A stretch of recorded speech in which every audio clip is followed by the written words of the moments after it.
O'er the wild windy sea, I can hear her calling to me.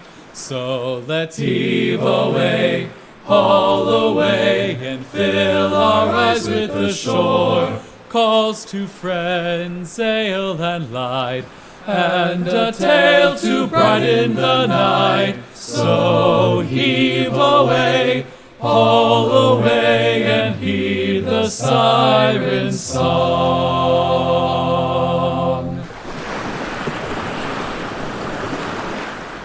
Hello, ladies and gentlemen. It's your host, David Bradbury, along with Jack McFarling and special guest, Joe Kosiek, here on the Salty Siren podcast, where today we've got a bit of an oddity. Joe is going to be giving us the history of, I'm not sure of the exact specifics, the ship that you saw in Bermuda? Yes, yeah. Hello, I'm Joe. And yeah, I'm going to be talking about the HMS Vixen, which is a shipwreck that currently lies in Bermuda that I got a chance to see. Nice. I like the name, the HMS Vixen, that someone was like, oh yeah, this ship's hot. Damn, this ship looks good.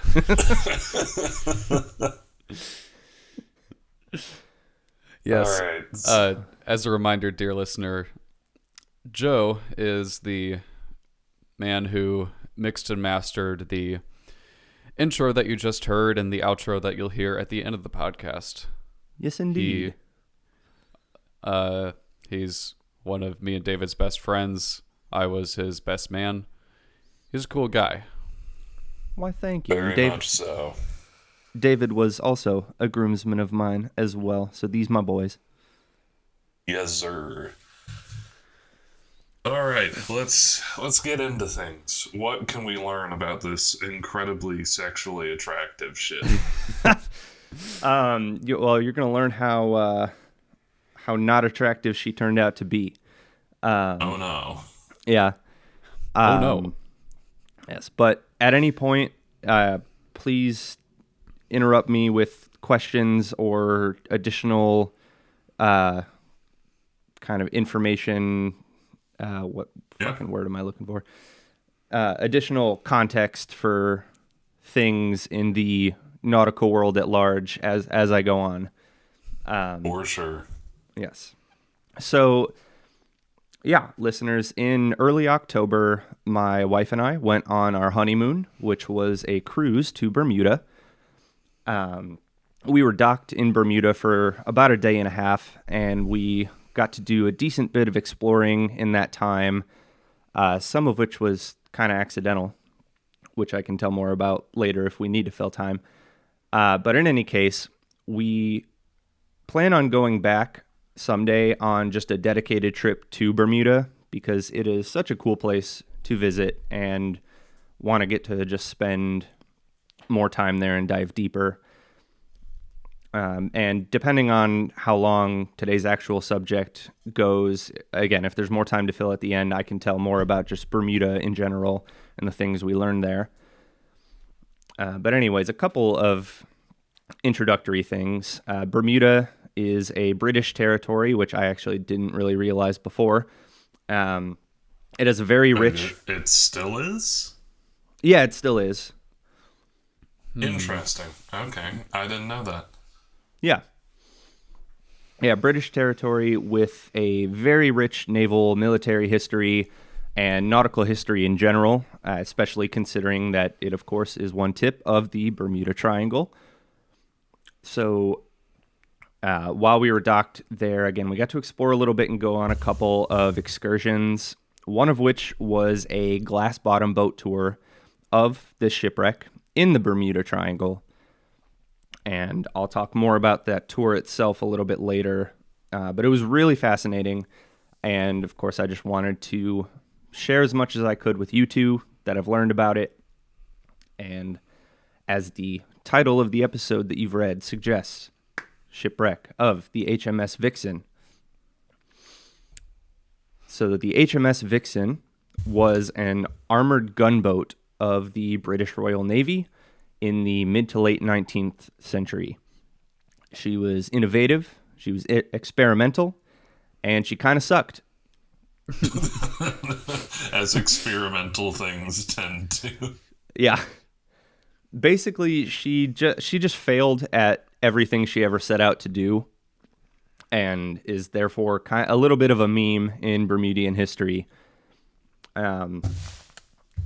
Despite that, though, there really isn't actually a whole lot written about the ship. Not a whole lot of documentation that you can really find on the internet, which is why I say I might even need to fill some time later. But shout out to Captain Kirk's Coral Reef Adventures. They're the tour group that took us on this. Shout out to them for doing these tours and providing me with more information and stories, honestly, than the internet was able to. So where did they get their information? I assume living there and stories passed down over generations, at least I would hope. Yeah, okay. Yeah. Yeah, fair. So the Vixen launched in November of 1865 out of England. She was one of only 3 Vixen-class ships in existence, along with the HMS Viper and the HMS Water Witch. So a Vixen-class ship specifically describes these 3 boats. Each of them was, in some fashion, an ironclad steamboat. And while they were certainly not the first ironclad ships, they were early on in that movement. And they tried some funky shit with the designs. Can you tell me the names of those other 2? The Viper and the Water Witch. Okay, those both sound like monster trucks and not British ships. Sunday. The Viper versus the Water Witch. Oh, man. That are like wrestler names. Yeah. Like, watch the Water Witch take the Viper 16 feet through Hell in a Cell. 30 minutes of non-stop balls to the wall action. In reality, it's just 3 shitty boats. Yeah. Just Oh, God. crawling towards each other at very slow speeds on the water.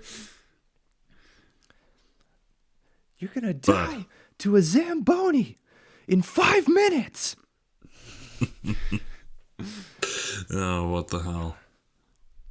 But Anyway. 3 ships, the Vixen, the Viper, and the Water Witch, which also kind of fucked up that they didn't keep with the V theme. But I know. We can call it the Vatervich. yeah, sure. All right, that works. Yeah.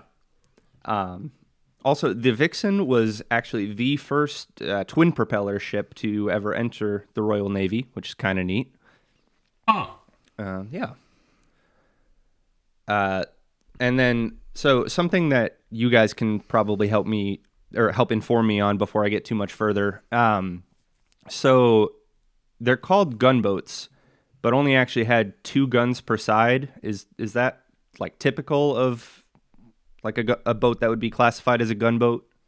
Yeah, I mean, like, gunboats are usually, like, very small vessels. Like, they're kind of called gunboats because it's effectively like we put a big gun on a small boat kind of thing.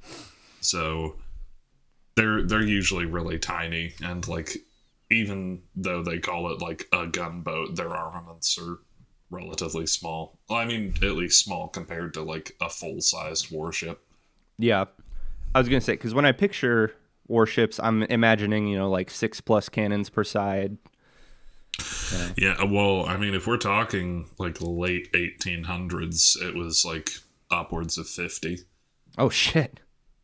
Yeah, well, I mean, that's like old sailing ships and stuff like that. So I guess we're getting more Napoleonic with that number. But anyway, I digress. Right. Gunboats are small. Okay. Gotcha.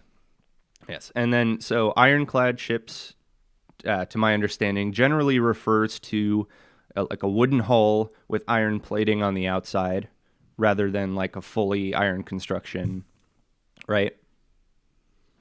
I think it depends, but yeah. Okay. Because I mean, I know that both exist. Like from what I was researching, it seems like England's Nemesis ship was kind of considered the first iron ship, which was fully iron, but a French ship called the Gloire is considered to be like the first ironclad. Okay. I mean, What yeah, about the Merrimack and the Monitor? I think they Those, were kind of later on. right? 'Cause Those would have been around the same time as the Vixen, actually, like because Civil War time, right? yeah, it was like 1862, I think. But I don't know. Fact check me on that, readers. I dare you. Readers, good God, listeners. But no, because the Merrimack, that was the Confederate one, right? Then the Monitor was the U.S. Or I say the U.S., the Union. I'm Think pretty so. sure. We're going to move forward like that's the case. And if I'm wrong, fuck you. So That works. the Merrimack, I know, was like the sort of like metal plating over a wooden hull because it was a converted ship. It had been like a normal sailing ship, and they kind of like sawed the masts off, gave her a steam engine, and turned her into this little like Toblerone kind of thing. Yeah. And then the Monitor was purpose built as like something to deal with kind of the Ironside ships, and it was like the tin can design where like only the turret with like the two cannons was visible above the waterline. Yeah. So really hard to hit, but I think it was like completely metal. If not Gotcha. like vast majority metal. I could also be wrong there, so but I'll let you get back to the Vixen. I digress. Yes. Yeah. So the sister ships, the Viper and the Water Witch, are more of that traditional kind of ironclad build of the wooden hull and the iron plating, but the Vixen was actually the inverse. It had an iron framework with wooden plating on the outside, which apparently is called a composite hull. Okay. Okay. Yeah. Interesting idea. In addition to that, it had an iron citadel protecting all the machinery inside and big iron structures to reinforce the ram. Yes, Good. the Vixen was indeed a member of the Ram Ranch. Well, and we recently did an episode on like naval tactics and design Right. throughout the ages, and it seems like every couple hundred of years they're just like, all right, bring back the ram. Yeah. This era is one of the last times I think that they ever tried it around here. Yeah. Hashtag bring it back. Yeah. Maybe like anti-missile stuff will get so good that you can't reliably hit with ranged weapons, and so it's back to just ramming each other. Yeah. Yeah. So that composite hull, the iron frame clad in wood idea, was definitely an interesting thought that could have potentially solved a couple of different problems with other ship designs. Like the iron framework would take up less interior space than wooden framework since you don't need nearly as much iron to provide the same strength and support. Outer iron shells also have plenty of trouble with marine organisms getting to them, which Yeah. wood does have that problem too, but with wood you at least have the potential ability to do copper sheathing, which I don't think the Vixen had, but in theory is another benefit of that design. Well, and just like, I don't know, if you're metal hull gets like fucked with to the point where it's leaking, then it's pretty hard to patch like a small part of it. But if it's wood, Yeah. like you can beach the thing and like replace the timbers, and even Right. this wood's easier to repair and work with. So I get you. Yeah. Which, speaking of that, I also found out in my research that a lot of ships just had like a purposely an outer layer of just like shit wood that they would just keep on it for the sole purpose of like, this is what is going to get the crap beat out of it, and we'll just replace it when we dock next. Yeah, pretty much. That's part of why American ships ended up being like such a terror to the British around like the War of 1812, is the wood we were using was really, really strong. So they were not used to dealing with such densely armored ships, even though the armor was just more denser wood. Yeah. The Chad American wood. I mean, pretty much. But yeah, the composite hull idea that they were working with should have theoretically been kind of the best of both worlds of like traditional wood design versus traditional ironclad design. It should have been lighter than a fully iron ship, but tougher than a fully wooden ship, you know? An interesting idea that they were really hoping was going to catch on, and kind of they were thinking it might even kind of become the new standard, which, depending on the application of the ship, I think that this design, especially if you do add copper sheathing, could have become pretty popular and useful. But in practice, boy, did the Vixen prove them wrong. Instead of being the best of both worlds, it turned out to actually kind of be the worst of both worlds. Like I said, that design could have worked really well depending on the application of the ship. The composite hull does make it lighter, but without copper sheathing, the wooden outer shell produced a butt ton of drag. And this being the first twin-engine steamboat in the Royal Navy, I would guess that they probably just hadn't perfected that system yet. And ultimately, the result is that the Vixen was really fucking slow. From what I read, she was actually the slowest ironclad ship in the Royal Navy at the time. And she was supposed to be really fucking fat. Wow. Yeah. Yeah. That's rough. That is. Yeah, none of the 3 Vixen class ships could go beyond 9.5 knots. Oof. And yeah, Oof. the Vixen specifically kept out at 8.9. And other big ass ironclads of the era are sailing around like 14 knots or something at this point. Yeah, that's rough. Yeah, remember how they wanted her to be a ramming ship? Yeah. It's kind of hard to be a ramming ship when you're the slowest ship in the Navy. Yeah, fair. Yeah. I looked it up. A rowing team, as in a long scull. The ship is called a scull. A long scull with the rows that can go 12 knots. God damn, Like can't an even go fast. actual fucking rowing ship is faster. That's Yeah. funny. That's amazing. God damn. Somewhere the Byzantines are smiling. From here on out, I find some conflicting information as far as the exact timeline of events. But regardless, it did not take long for the Royal Navy to realize that the Vixen was absolutely useless at what they built her for. So they gave up on the Vixen's Ram Ranch dreams, and pretty soon she's just another gunboat in the fleet.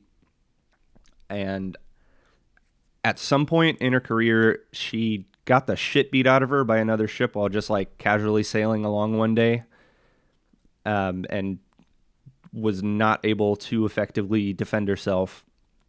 So at this point, she's deemed too slow for combat. And around 1876, she was almost lost to a winter gale, i.e. she was almost destroyed by fucking cold wind. Okay, so Yeah. Damn. And as a result of that, was at this point considered unseaworthy under steam or sail. And yeah, so around this period, somewhere in there, she was stripped of all her sails and was towed to Bermuda along with the Viper, and they wanted to make them coastal defense ships at this point. I can just imagine them trying to ram another boat at 8 miles an hour, and the other ship's like, "Oh shit, here it comes!" And then it's just like, boonk. they're Yeah, I just don't gonna harmlessly tap the side. Yeah, honestly, like, depending on, I mean, unless they're both sailing directly at each other, like, how much damage could you even do at that speed? Yeah. Not a whole lot, and especially not a whole lot if you're going against anything that is even remotely close to the same size as you. Yeah. And which, I mean, she was a pretty small boat. Actually, I guess I'll say now she's a 160 foot boat. I don't know kind of how that relates to other boats of the time. It's bigger than I mean, thought it would be. Yeah, that's bigger than I was picturing, so. But still, not huge. Yeah. I figured still kind of in a smaller-ish category compared to other ships of the fleet. But anyway, yeah, so towed to Bermuda along with the Viper to become a coastal defense ship. And there's really not much written about her time serving as coastal defense, but apparently she must have sucked at that too, because just a couple years later they said, "You know what, Vixen? Why don't we go ahead and make you a floating dormitory instead of a combat ship?" Oh boy. And- Okay. Yeah. Yeah. So by 1895, she was retired from all military service and instead housed dockyard laborers. Did they really not have enough room for them to live on the island? I guess not. I don't know kind of what state the island was in at this point, but I know that there was there was some kind of like floating dock thing being built around the time. I guess that's kind of what it related to. Yeah, and I would bet that it was probably more out of convenience. You know, if Yeah. you've got a bunch of guys working at the docks, like you have this boat that they can sleep on that's already at the docks. So just easier for them to stay there, wake up in the morning, go to their shift. That's like right there. Yeah. So I get it. Yeah. This next bit, I wasn't able to find documentation of this in my own research, but this comes from a story from the tour guide. At some point, I believe during this time, as a floating dormitory, there was supposedly a fire on board that killed a pretty large number of people. The number I remember the tour guide saying was about 300. Whoa. Yeah. Can you guys would know better than I would? Like, is 300 a reasonable number of people for a 160-foot boat? I don't think so, honestly. I mean, You don't unless think so? people were like running on to the boat to like try and put out the fire and like hurling themselves into the flames. that seems overinflated a bit, but It could be. It certainly could be. I mean, I I'm mean, anything's picturing possible. I'm picturing those bunks on ships that, you know, are literally. I mean, we talked about hot bunking in the Queen Mary episode, And Oh yeah, the Gray Ghost. Yeah, I guess so. That's kind of what I was just thinking. Cramming it full of people, 300 could be a reasonable Yeah. number. And again, if that is during the time just being a dormitory, that's kind of what I was thinking too, is that like the ship was basically just crammed full of bunks and nothing else at this point. Yeah, but in any case, I'm slightly skeptical of this story just because I felt like that story should have maybe come up in my research, but again, there's so little documentation about this ship in general, and I also wouldn't be that surprised to hear that these sort of things just kind of happen from time to time. I don't know. Yeah. HMS Vixen burns down, 300 dead, more at 11. Like, yeah. yeah, did you mean ships catching on fire and 300 people dying, or people just making shit up? I'm both, I suppose. I guess I just meant like accidents in ship histories that just like don't really get well documented and just kind of get lost to the sands of time. Oh, yeah. I mean, good example of that on the ship you just talked about. The Queen Mary, the Gray Ghost, was sailing at one point with a destroyer escort, and Queen Mary was like, well, they have to move out of the way. And the destroyer's like, oh, well, they have to move out of the way. And then the Queen Mary just cleaved the destroyer in half. Jeez. So, yeah. It was a bit rough, and they covered it up because it was the middle of wartime, and they didn't want to hear about how transport ship killed an entire destroyer's worth of men. Right. Okay. Hearing that those sorts of things do happen and get covered up makes me believe the story a little more, actually. Yeah. But so this incident that killed a whole bunch of people aboard, plus just her track record of messing up everything they asked of her, led to the decision to sink her. Okay.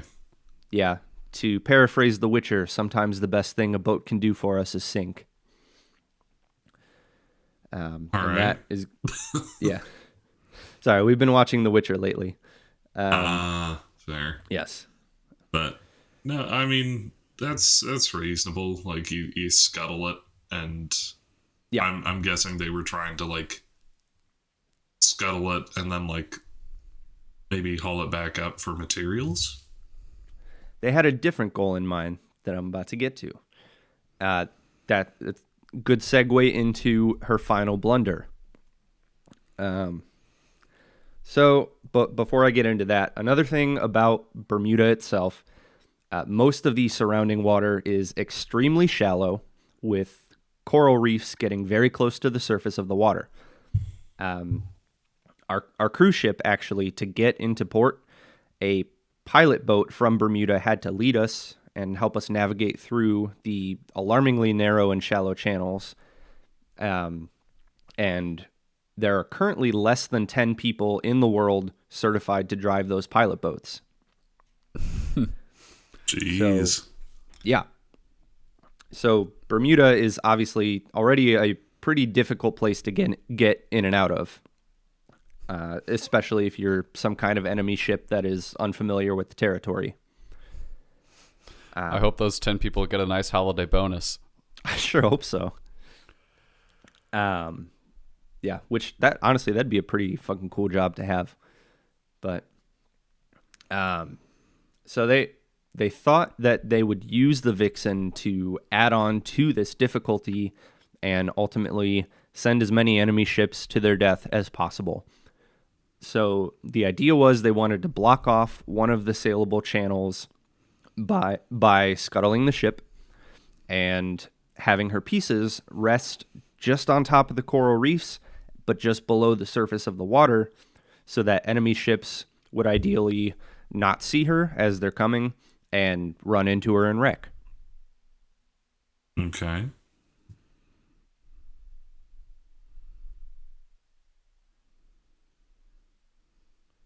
Yeah, so that was indeed a good thought. But whoever the hell was in charge of blowing her up decided, you know what? I'm just going to put a fuckload of explosives directly in the center of the ship. And wouldn't you know it, cleaved into two pretty clean pieces. And yeah. yeah. And it left the bow of the ship sticking up out of the water. Which, of course, enemies are going to see from probably miles away.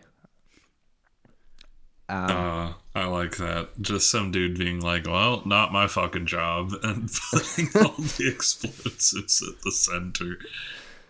Yeah. So, yeah, even in death, the Vixen cannot do anything right. Yeah. Later on, after it was sunk, diving teams spent about 13 weeks studying it and were able to make a full layout plan and strip it of all of its portable artifacts and most of its fixtures. And one kind of cool thing, Bermuda's waters are clear enough and that part of the channel shallow enough that you can actually see the entire wreck really clearly on satellite imagery. Oh, cool. Yeah. So, listeners, if you want to look it up, you can probably see it. Yeah, if you just Google HMS Vixen shipwreck, it's going to be one of the first images and just a very clear top-down shot that you can see like the whole thing right there. Well, you know what? I'm going to do it. I'm going to look it up. Yeah. Oh, yeah. No, there it is. Yeah, that does stick a ways out of the water. Oof. Yes, it does. Yeah. Let's see, where am I at? I mean... Yeah. That's super cool. Look at that. Yeah. I know, is it thalassophobia or... Thalassophobia? Thalassophobia, that's it.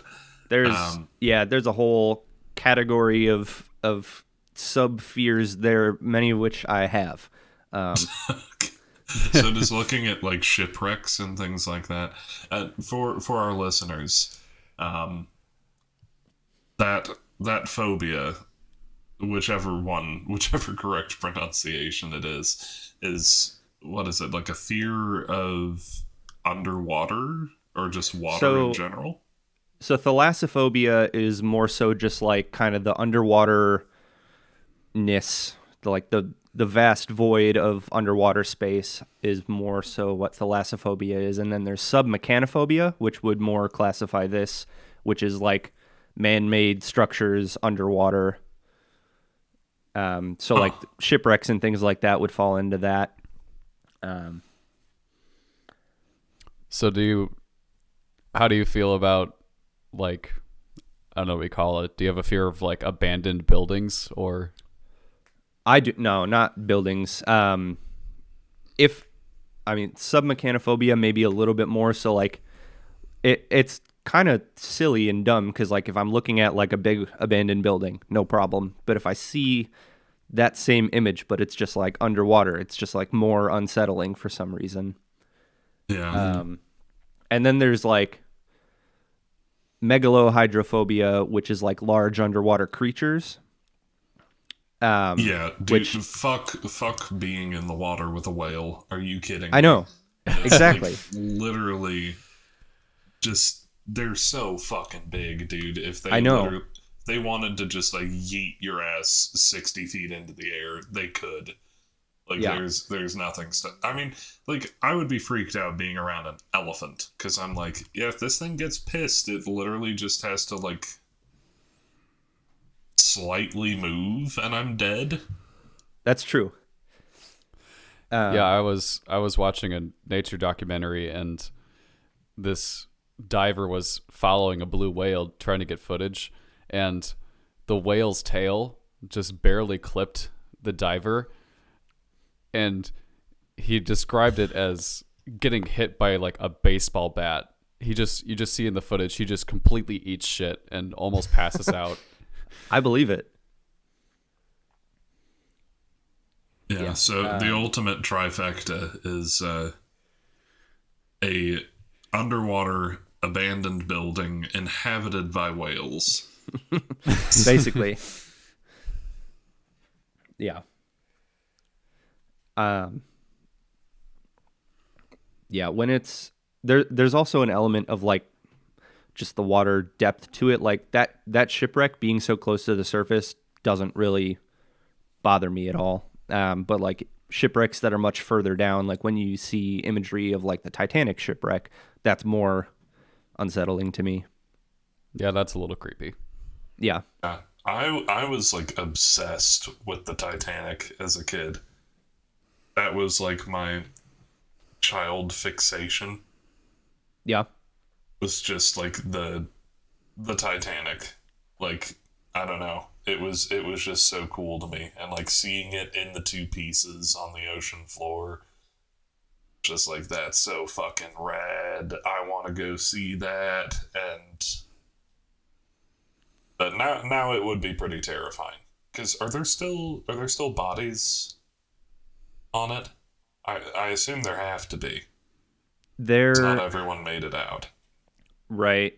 There might be, and I know that like part of why like the ship itself is still kind of as intact as it is, might all there could very well be bodies that are still kind of look preserved because that far down there's not as much oxygen in the water to kind of react and rust the boat and also decompose bodies.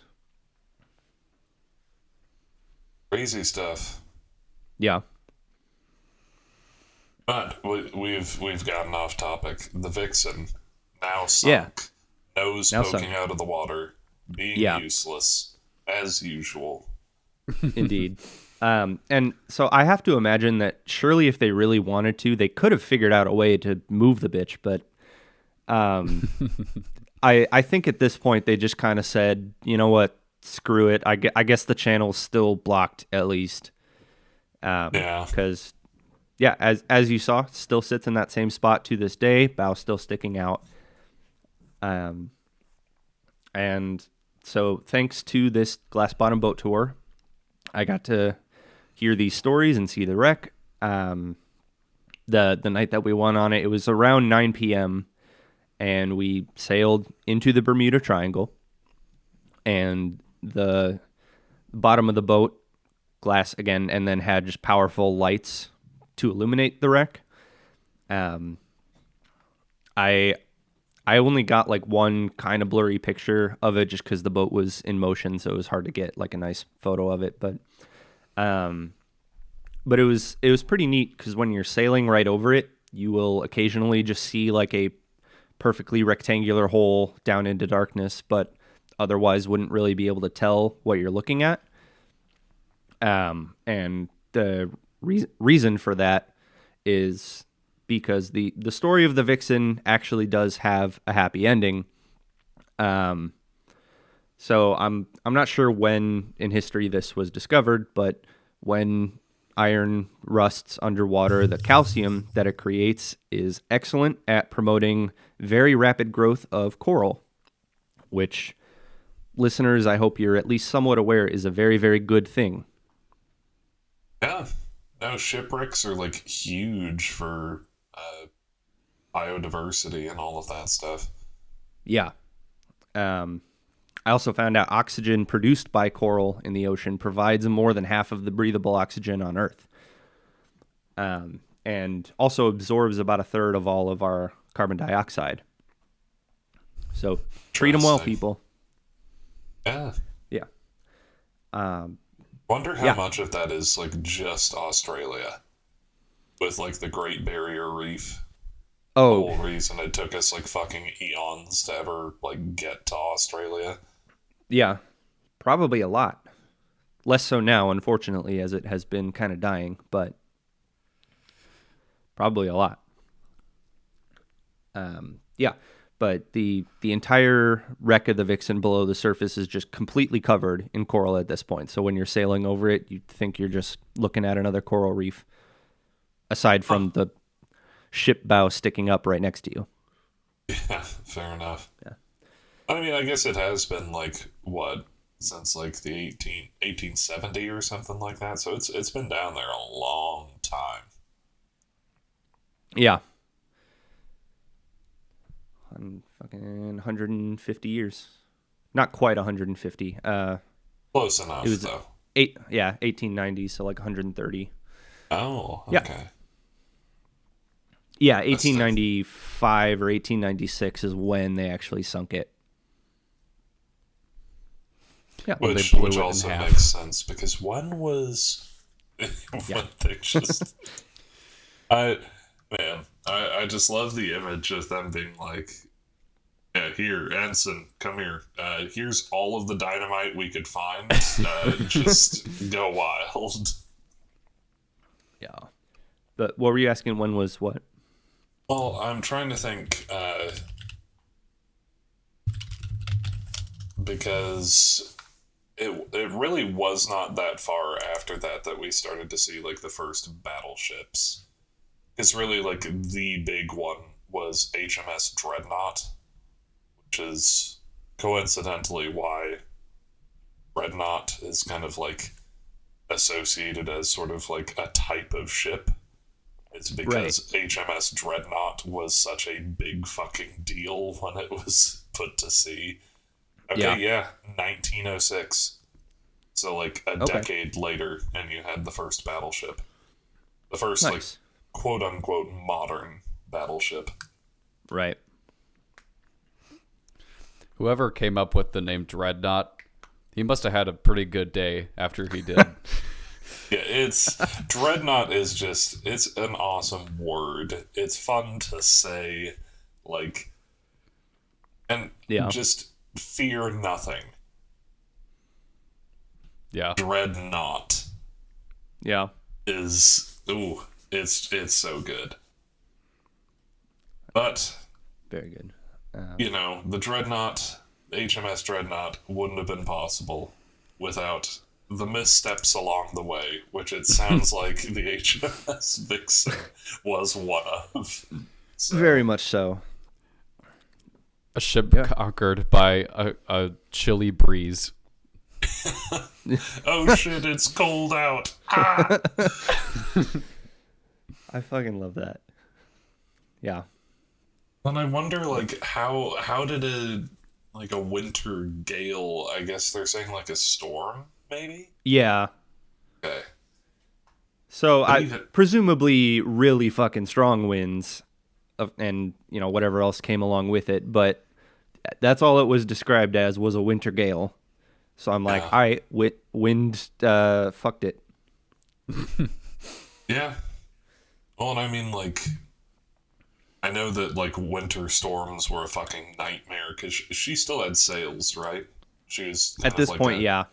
Yeah. So, like, as a hybrid, like, your rigging freezes and, like, ices over and shit like that. But also you're in Bermuda, so how bad can a winter get? Well, at this point, it was, I believe that storm, when that happened, it was actually sailing in the Irish Channel. Oh, shit. So it got pretty far away from Bermuda then. Yeah, I mean, earlier on, because it spent the earlier parts of its career in and around England, and then the later years is when it was in Bermuda. Oh, okay. So Bermuda was kind of the, like, retirement home they sent it to. Okay. Yes, it was. Got it. That's exactly right. Yeah. Yeah. Okay. I mean, that's very interesting. Do you have any more for us? That's it for the Vixen itself, but I've got more notes on just like Bermuda in general, because Bermuda's pretty cool. So, like I said, Bermuda is a British territory, and it's a very easy transition coming from America. But they drive their tiny cars on the left side of the road, and everyone there speaks English, of course. Honestly, the accent there is very similar to ours, just like a few random words here and there get pronounced like just slightly differently. But It's pretty diverse there too, kind of to a surprising extent for such a small island country. I think the population there is like 68,000. And another thing that tends to surprise people, as it did us, so I feel like people naturally think of Bermuda as this like tropical island down by the Bahamas and Jamaica and all that, but is actually closer to Canada than it is to the Caribbean. Really? Yeah. Not by too much, but so Bermuda to Nova Scotia is a little under 1,400 kilometers, and Bermuda to the Bahamas is almost 1,500. Shit, really? Yeah, that's wild. I have had Bermuda placed in the wrong spot like my entire life. I know. I feel like we blame the Beach Boys for that. I feel like it's their fault. Yeah, okay. I can buy into that. Yeah. And I mean, map projections are also kind of fucked. That's true. At least the Mercator projection, it grossly misleads you on how big things are. That's Greenland the kind isn't of the like, size of Africa. right. That's the kind of like standard oval shaped thing that we kind of learned in school, right? Like that you see in like school books. That's that map. Where like the globe has been kind of cut and splayed into like a horizontal oval looking thing. Yeah. Yeah. Okay. Yeah. But yeah. Also, the architecture in Bermuda is a really interesting aspect. So the buildings themselves, it's a lot of like bright pastel colors, and then every building in Bermuda has a white limestone stepped roof. And they use them to collect and conserve rainwater. And the roof actually carries water down into storage tanks that are in the basement. And that ends up making up a lot of the water supply that your house and whatever else will have access to. Cool. Yeah, that is really cool. Yeah. And really interesting, just like cultural thing, and also looks awesome. Just, I don't know, it's a cool site. And I don't know the specific numbers or anything, but I know that their building code there involves like a certain minimum ratio of roof space to the house or building square footage, just to make sure that it's going to be able to collect enough rainwater to sustain it, or as much as possible at least.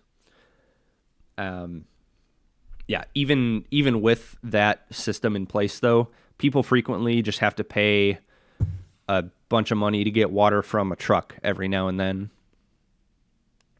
Yeah. That's interesting. I wonder if it's something to do with the construction of the island that makes sort of formal plumbing infrastructure very hard, or if it's something to do with like the historic nature of it all, that like since everything's I don't know. Do you know if it's one or the other? Like, what causes them to not just like do normal water processing? I'm not totally sure. I know that. I mean, it's entirely possible that on such like a small island with the terrain that it has, it might just be really difficult to kind of make that happen. Right. And there could be that kind of historical cultural aspect as well, where they're just like, they just continue it for tradition and whatnot. But I don't know for sure on that.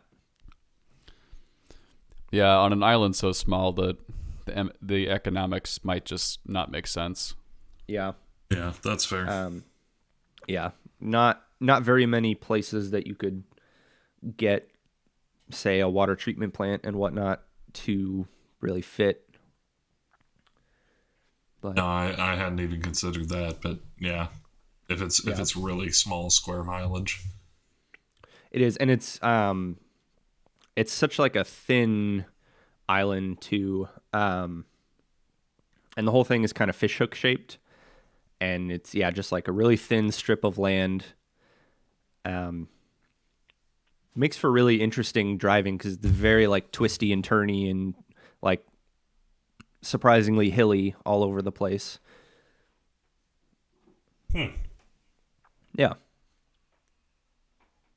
But also you're mentioning that it's like closer to Canada than it is to Caribbean. Sorry, that I suppose that makes a lot of sense. But I had always thought that it was more sort of like Central or Southern American. I don't know. I just kind of associated like what the fuck is it? The Falklands, are like off of South America, and that's a British territory. Like all that sort of stuff.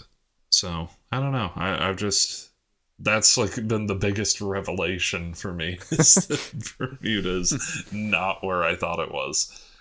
Yeah. Food will taste different.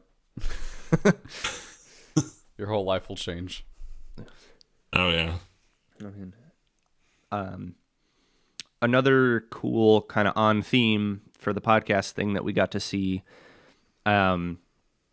So in St. George, which is the uppermost region of the country, one of the first things you see at the like ferry port there, if you take a ferry to get there, is just a big ass anchor that has been like decoratively placed and displayed. That was a gift from the United States in 1995 to commemorate the presence of U.S. military forces in Bermuda, which were there from 1941 to 1995. Okay. Yeah. It's pretty cool looking. And I feel like that's kind of our version of like a Statue of Liberty gift to them. And just being like, hey, oh, go for it. On a scale of 1 to Mr. Krabs' house, how big is this thing? On a scale of 1 to Mr. Krabs' house, like a 2 or a 3. Okay. It's not. I think the measurement I saw was like 10 feet tall. It looked a little bigger than 10 feet tall in person, but somewhere around there. We'll say it's like 10 to 12 feet. Okay. Yeah. And yeah, so our gift to them being like, hey, thanks for letting us keep soldiers around for 50 years. We're friends, right? Yeah. But I have to ask, did they address the disappearances? Of like ships in the Bermuda Triangle? Yeah, it's Bermuda. Yes. They did talk a bit about that. They told a couple of stories. They talked about the Mary Celeste, which to my understanding is kind of like the OG Bermuda Triangle spooky story, like kind of the one that started it, which if I was going to mention, actually, I would love for you guys to like do an episode about the Mary Celeste, because I'm sure that one has lots of interesting stories to tell.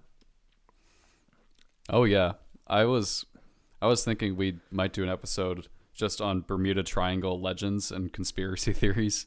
Yeah. Yeah. I will say that I've heard that it doesn't explain all of like the weird meteorological stuff that like pilots and like planes claim to see.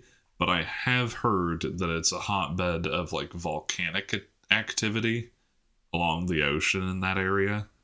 And so that would make sense. There's a possibility that like underneath the ocean, when these like volcanic vents get going, they displace enough water with sort of like the boiling and like air and all of that as steam, that the water becomes like non-dense, like less dense, and so that makes it so that metal ships are able to just straight up sink. Huh. I never knew that. That is the theory that I've heard, but I do think we could do a full episode on Bermuda Triangle, legends theories, conspiracy theories, all that stuff. Yeah, the other one that I remember, so they talked about the Mary Celeste a bit, and then the other story was about a ship called the Nina, not Christopher Columbus's ship, but another ship called the Nina in like the 90s or something. That the gist of it, kind of the spooky part, is that like it had some kind of like disappearance story where it was like abandoned and like no one was on board or anything like that mysteriously. So like totally empty, abandoned ship that somehow managed to navigate Bermuda's channels on its own and like wash up on a shore. Yo, ghost ship. I know. They were like, that should not be physically possible for, I mean, like, as I mentioned, how like difficult it is to navigate. Oh, so it like made it through the coral reefs. Yeah, like it Completely was unoccupied. yeah, supposedly. That's the story, at least. Yeah. Just imagining a ghost like at the wheel, like this will really fuck with them. Oh man! But no, I was was trying to get I their was ship one of the back. pilot. What? He's just trying to give their ship back. Yeah. I was going to say he was one of the pilot boats that wasn't given his holiday bonus. No. Yeah. oh man! Yeah. So all that, and the last thing I was going to mention, just the Royal Naval Dockyard was really sweet. That's where our cruise ship was docked, and that is kind of the like military force hub there. And so that chunk of the island is just kind of built into and around the military fort, which is like one of the biggest things that I want to explore a lot more if and when we do go back. It still has a whole bunch of ship cannons up on the battlements, which at this point is probably largely just for decoration, but it's still super cool. I vaguely remember the tour guide mentioning that like one of the cannons that's up might have been from the Vixen, but I could be talking out of my ass there. Or he could. Yeah. Yeah. Well, and I mean, like, old forts like that are always super fun to explore just because there's so much history of, like, the fort when it was built, all of that stuff, and a good number of them will, like, if they have a cannon still there that's, like, operational, will do, like, times of the day where they just fire the cannon for the fun of it. So That's nice. That's pretty cool. Yeah. all right. Yeah, there's a lot of cool shit that we got to see even in the short time that we were there, but I'll leave it there for now. Well, thank you very much for enlightening us as to all of the events that led to the Vixen's demise, which was really just the Vixen fucking up over and over and over again. Yes. But yeah, thank you very much for having me. It was a lot of fun to be on here and talk about it. Of course. Yeah, Well, our boat history and now travel show. Oh Yeah. hell yeah. That could be kind of sick. Yeah. But anyway, Jack, do we want to talk about things outside of the world of boating history and boat related things? Sure. Of course. So lately, I have been sincerely enjoying a game called Deep Rock Galactic, which I've mentioned to both of you, but for our listeners, if y'all are gamers, it is a super fun game about being a dwarf in space and trying to mine minerals while being attacked by a bunch of bug creatures. It's pretty good and rock and stone. If you know, you know. But that's really what I've been up to for the most part. Playing a bunch of that, and just chilling and vibing. Jack, what Nice. about you? Let's see. I've been powering through the anime Hunter x Hunter. If you are so inclined to watch, I highly recommend. It's been a blast. That's I do that's still what I need got. to. Yeah, I do still need to give it a shot. You recommended it, and it sounded absolutely bonkers. So Yeah.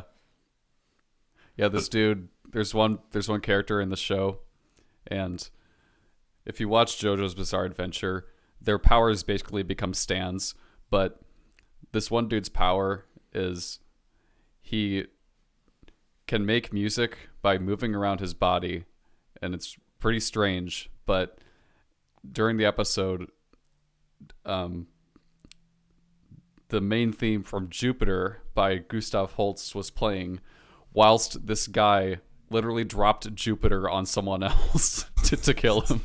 jeez. Goddamn. Uh, That's some fucking Gurren Lagann shit right there. Yeah, it is. I still haven't seen Gurren Lagann either.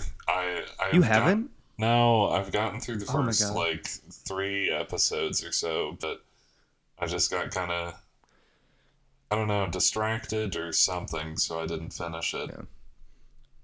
It does take a little bit to pick up speed, but it's very well worth it. Amazing. Oh, I don't doubt it. But Joe, what have you been up to outside the wacky, wild world of boats and seas?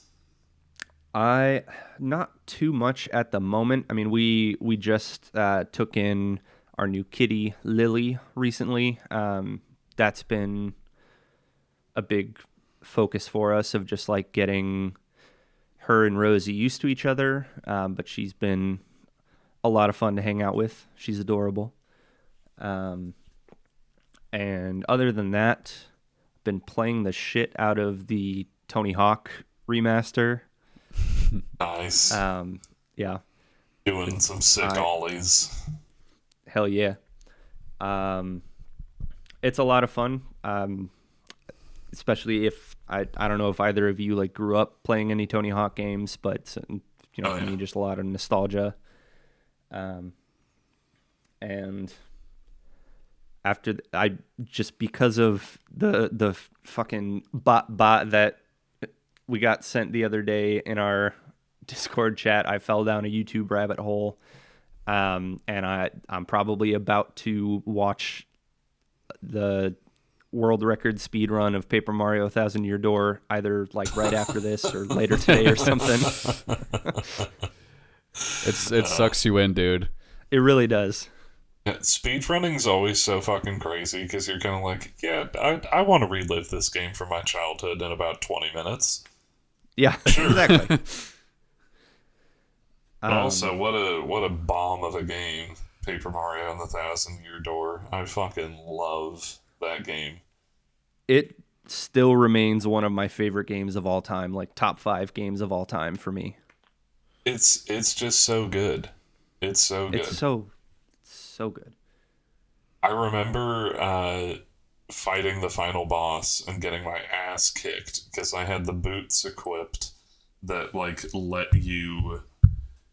Because for those unaware, Paper Mario is like Mario RPG kind of thing, Mm-hmm. and so Yeah. I had this item. It's all about like quick time events and shit like that too. So when Mario goes to like jump on someone's head to damage them, you can like tap A at the right time to like jump on them multiple times and deal more damage. And I got really fucking good at that. So there's a pair of boots that let you just jump like almost infinitely, but they did like very little damage per jump. And the final And boss... it went down as you did too. Like it would be like you'd hit for 3 and then 2 and then 1 and then 1 and then 1. Yeah. The final boss had like a ton of armor. So I like literally the first hit dealt like 1 damage and the rest just didn't deal damage. Yeah. Oh, it was I was not prepared for my first time through. But with that, Jack, do you want to take us out? Of course. I would like to thank Colin Drown at Colin_Drawn for our lovely artwork. I would like to thank Joe Kosiek for our mixed and mastered intros and outros. You're welcome. Thank you, Joe.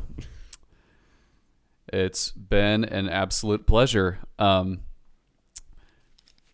Please, if you have the time, please take a listen to the new podcast, Their Best Album, hosted by Joe and I. And this is kind of the brainchild of Joe. And actually, in the next episode, it will be us 3 again. Hell yeah, it will. And we're going to be talking about System of a Down. So it's going to be a great time. I am very excited for you guys to get to experience their more fringe stuff. I am too, honestly. Yeah. It's out there. So tune on in to listen to our takes on incredibly drugged out System of a Down albums. But that's it. It's been an absolute pleasure. We'll see you next time. Peace. Oh, Johnny, Johnny, call and hear the ancient song of sailors long forgone and sailors still to be. A sweet and solemn tune spoke gently by the tide. Oh, Johnny, Johnny, fall, join the song.